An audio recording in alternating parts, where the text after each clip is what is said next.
476 ka mga bagong pulis recruit ang nadugang sa puwersa sa PNP sa Rion 7. Detalye sa report sa Ronato kini pinagi sa pagpamati ni Katropa Eric Mahanono Tamaro. Live report. May kabutaga pagbalik ka naman sila magkakigalan ni Kapat no, sa 476 kung 476 ka mga police trainees kinsa bago pa ninigulor ka mga Jerry sa Police Safety Basic Recruit Course kung PSBRC gipagay ni sa Regional Training Center RD7 batch 2025-1 classes Alpha to Juliet sinag anib no atol sa closing ceremony nga gipagay sa Regional Training Center RTC Camp Jesse Bredo, Barangay Hugan Konsolasyon, Cebu, din ni Antoning Hunyo 30 kapangadlog. Ipanguluhan mismo ni sa Direktor sa Police Regional Office, 7 Chief Guest of Honor and Speaker na si Police Brigadier General Arnold E. Abad.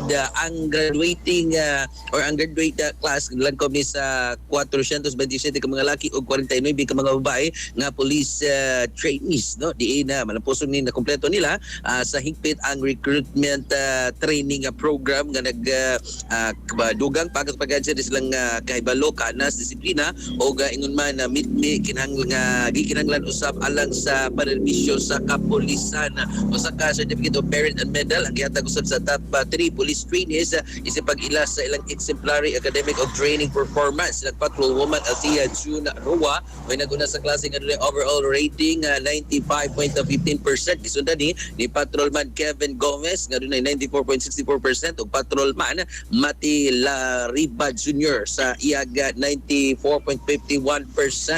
Atol siyang keynote address no ipinduban ni Police Brigadier General Abad mga graduado nga ni-appeal sa Philippine National Police nga matud pa di lang trabaho sa police kinipog kining alagad sa katawan kundi ang pag-alagad sa Dios o sa katawhag Pilipino giyatagan niya og gibugaton ang kining sul-ob og reforme sa pulis usa ka pribilehiyo nga makuha pinagi sa disiplina katakos og kinaiya og nga ang matag opisyal sa pulisya kinahanglan magpataas sa labing taas nga sukdanan sa dungog, integridad, profesionalismo og tulubagon. Dugang pa sa Regional Director nga ang matag graduado karon nagadala sa nga na dungog sa Philippine National Police ug ilauban nga makapanalipod sa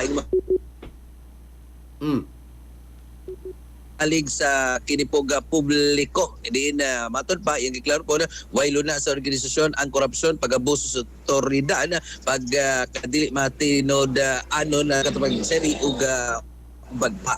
So ano ito latest gikan sa PRO7 mga katubang basta kapinstitutan DIKP no? Na ito ba endorsan yung mga higalan healthy coffee ba yung ipangita Santo Pass Complex kumapalit sa mga nagunang butikas yung gabit kung wala na rin ha maladagan din mo sa Yaswell Pharmacy Clinic na sa ground floor sa building di Salim Street Barangay Zapatera, Cebu City.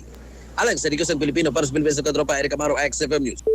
XFM report. Cellphone Plus Gold, mapalit sa mga butika sa inyong lugar.